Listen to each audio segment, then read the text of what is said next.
অন্যের স্ত্রীকে প্রলুব্ধ করে নিয়ে যাওয়া, ব্যভিচার ও মানহানির অভিযোগে ক্রিকেটার নাসির হোসেনের স্ত্রী তামিমা সুলতানা তাম্মি আদালতে নিজের পক্ষে সাফাই সাক্ষী দিয়ে ন্যায়বিচার চেয়েছেন।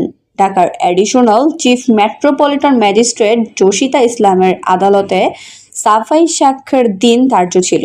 এ সময় নাসির ও তামিমা আদালতে হাজির হন। এরপর দুপুর 1:30টায় দিকে তামিমা নিজের পক্ষে সাফাই সাক্ষ্য দেয়া শুরু করেন। জবানবন্দিতে তামিমা আদালতে বলেন, 2015 সালের জুলাই মাস সাউদিয়া এয়ারলাইন্সে বিমানবালা হিসেবে চাকরি শুরু করি। নাসির হোসেন তাকে কোনোভাবে প্রলুব্ধ করেননি। তার সাথে বিবাহের আগে সেক্সুয়াল সম্পর্ক হয়নি।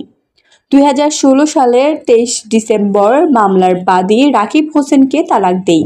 তালাকের পরে বাদীর সাথে কোনো ইন্টারকোর্স হয়নি। বাদীকে তালাকের 5 বছর পরে নাসিরের সাথে বিয়ে হয়। তালাকের নোটিশ এবং কাবিননামার ঠিকানা একই। তালাকের পরে বাদীর বাড়িতে যায়নি।